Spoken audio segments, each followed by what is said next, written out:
Now, another matter under consideration is how state questions advance to a vote of the people. The recent success of several citizen-driven initiative petitions has some lawmakers wishing to make that process a little bit more difficult.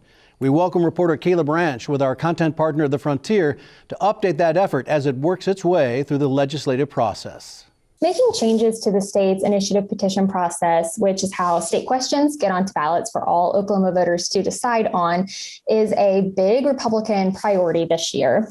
And at least 30 or so bills have been filed specifically on that issue to essentially make it more difficult for these state questions to make it onto the ballot. Those bills include raising the number of signatures required for a state question to be put on a ballot, or requiring signatures to come from all over the state rather than just from the metro areas, which is where a lot of signatures do come from. And so they've said that urban voters are making decisions for rural voters that they may not agree with.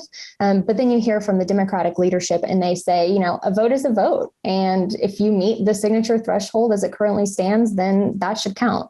It is very, very difficult to get a state question on a statewide ballot. And over the last decade, about 40 initiative petitions have been filed with the state Secretary of State's office, and only 8 of those have even made it onto a statewide ballot and had enough signatures counted or withstood legal objections. And of those 8, only 4 have actually been approved by voters. So it's pretty unlikely that a state question makes it all the way through a process and then is approved by voters. But we do see the legislature putting forward more state questions and initiative petition processes than we do actual citizens. And their process is a bit easier. They don't have to go through, signature collection. If it makes it through the legislative process and they want it to go onto a statewide ballot, then it's just as simple as that. Then it can go through a statewide ballot. And I will note that the questions that the legislature puts forward, at least from the data that I looked at, they pass more frequently than the citizen-led initiative petitions do.